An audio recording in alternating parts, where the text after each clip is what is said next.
19শে December পৌষ অমাবস্যার শুভ তিথিতে আপনি হাতের তালুতে আঁকুন এই একটি চিহ্ন। রাতে ঘুমাতে যাওয়ার আগে যদি এই কাজটি করে আপনি ঘুমাতে যান, আপনার জীবনে থাকা নানা সমস্যার মধ্যে একটি সমস্যা কিন্তু আপনি খুব সহজেই সমাধান করতে পারবেন। কারণ পৌষ অমাবস্যা, যেটাকে শুক্র অমাবস্যাও বলা হয়, এটি পড়েছে 19শে ডিসেম্বর, অর্থাৎ আগামীকাল। আপনি অবশ্যই রাতে ঘুমাতে যাওয়ার আগে এই কাজটি করে ঘুমান।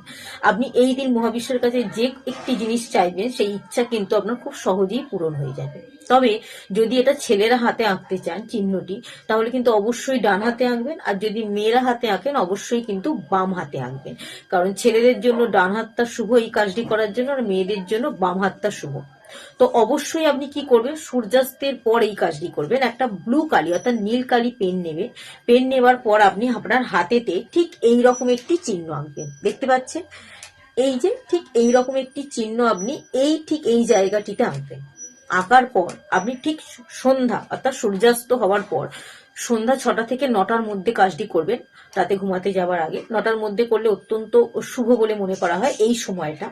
তো আপনি এই চিহ্নটাকে যখন আঁকবেন হাতের মধ্যে, তখন আপনাকে মনে মনে একটা কাজ করতে হবে, কথা বলতে হবে। কি কথা বলবেন? দেখুন, আমরা কোনো কাজে অতিরিক্ত পরিশ্রম করে ফেলছি, অতিরিক্ত সময় দিয়ে ফেলছি, এবং সেই কাজটা আমাদের সঠিক হচ্ছে না, বা সেই সময়টা যে আমরা ওই কাজের পিছনে দিচ্ছি, সেই পরিশ্রমটা আমাদের বেকার যাচ্ছে। ফলে আমাদের মনোবলটা কিন্তু আস্তে আস্তে ভেঙে পড়ছে। ফলে আমরা সেই কাজের প্রতি আর মনোযোগ দিতে পারছি না। কিন্তু ওই কাজটা আমাদের জন্য অত্যন্ত জরুরি, আমরা জানি ওই কাজটা আমাদের করতেই হবে।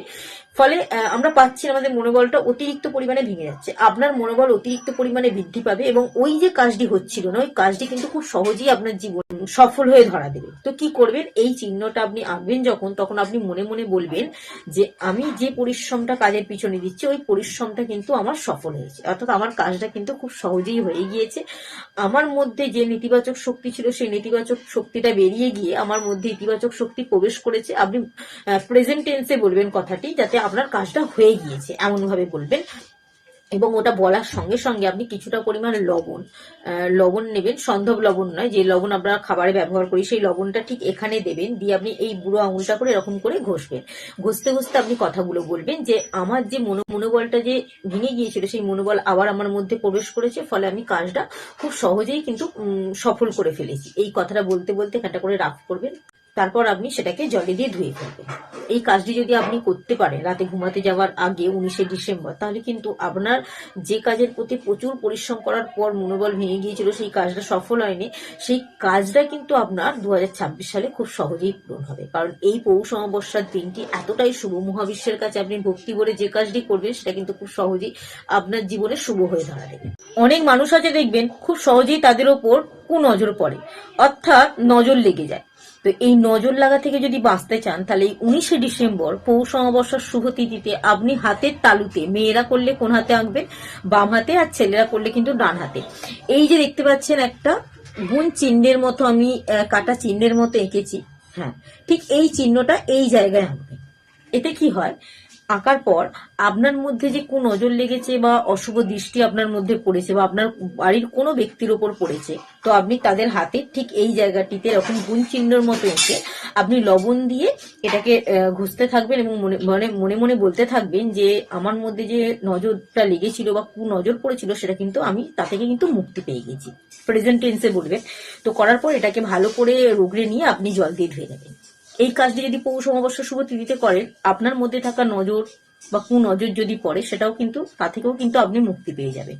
এছাড়াও আর একটা চিহ্ন আপনি আঁকতে পারেন, যখন আপনি পৌষ অমাবস্যার শুভ তিথিতে পুজো করতে বসবেন, এই দিন কিন্তু লক্ষ্মী পুজো করলে আপনি আর্থিক দিকের উন্নতি বৃদ্ধি করতে পারবেন। আর কালী পুজো করতে পারলে তাহলে কিন্তু আপনার সংসারের মধ্যে থাকা অশুভ শক্তি বা নেতিবাচক শক্তি কিন্তু আস্তে আস্তে দূর হয়ে ইতিবাচক শক্তি প্রবেশ করবে। তো আপনি যখন পুজো করতে বসবেন, ধরুন লক্ষ্মী পুজো করতে বসেছেন, আপনি একটি সাদা কাগজ নেবেন। সেই সাদা কাগজের মধ্যে একটি লাল কালি পেন দিয়ে পুজোর মধ্যে যে হলুদ আর সিঁদুর দিয়েছিলেন, সেই সিঁদুর আর হলুদ যে কোনো একটি দিয়ে অথবা দুটিকে একসঙ্গে মিশিয়ে আপনি সাদা কাগজটির মধ্যে একটি স্বস্তিক চিহ্ন আঁকতে পারেন। এবং সেই স্বস্তিক চিহ্নটা আঁকার পর সেই সাদা কাগজটা মা লক্ষ্মী দেবীর পায়ের কাছে রেখে, আসনের কাছে রেখে, তার মধ্যে একটি মাটির প্রদীপ জ্বালাবেন। মাটির প্রদীপটা তার উপর রাখবেন, রেখে কিন্তু সেই প্রদীপটা ঘিয়ের হবে। সেই ঘিয়ের প্রদীপটা যদি আপনি জ্বালাতে পারেন, আর প্রদীপের শিখাটা যেন মা লক্ষ্মী দেবীর সামনের দিকে থাকে, যদি করতে পারেন না, এতে কি হয়, আপনার সংসারে সুখ সমৃদ্ধি বৃদ্ধি পাবে। অবশ্যই যে কাজটাই করেন না কেন ভক্তি এবং শ্রদ্ধার সাহায্যে করবেন। এছাড়াও এই শুভ দিনে আপনি যদি যে কোনো বড় বাবার মন্দিরে গিয়ে একটি সর্ষের তেলের প্রদীপে কিছুটা পরিমাণ কালো তিল, কিছুটা পরিমাণ গুড় দিয়ে প্রদীপ জ্বালাতে পারেন, তাহলে কিন্তু বড় বাবার আশীর্বাদ আপনি লাভ করতে পারবেন।